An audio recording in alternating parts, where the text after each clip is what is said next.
Добре дошли на срещата ни, за да изразим заедно нашата солидарност към онова, което се случва в Палестина.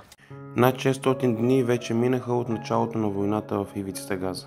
18 000 деца са убити, общо има над 60 000 жертви и 15 000 изчезнали, които са все още под руините. От убитите 70% са жени и деца.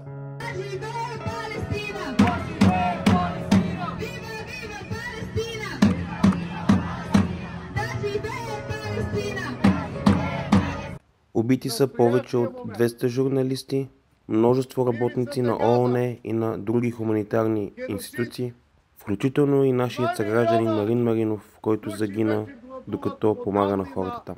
Над 92% от водоснабдяването е прекъснато. Липсата на храна и вода, както и всякакви лекарства и медицински изделия, именно до това е довела израелската блокада на ивицата Газа.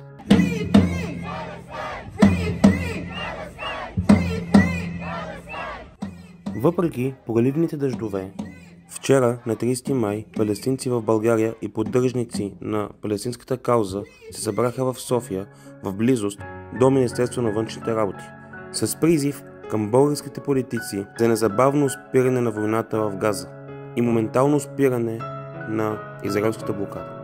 През последната седмица над 17 държави от Европа, включително Германия, Франция и Испания, се обединиха с призив към Израел за незабавно спиране на огъня и допускане на хуманитарна помощ.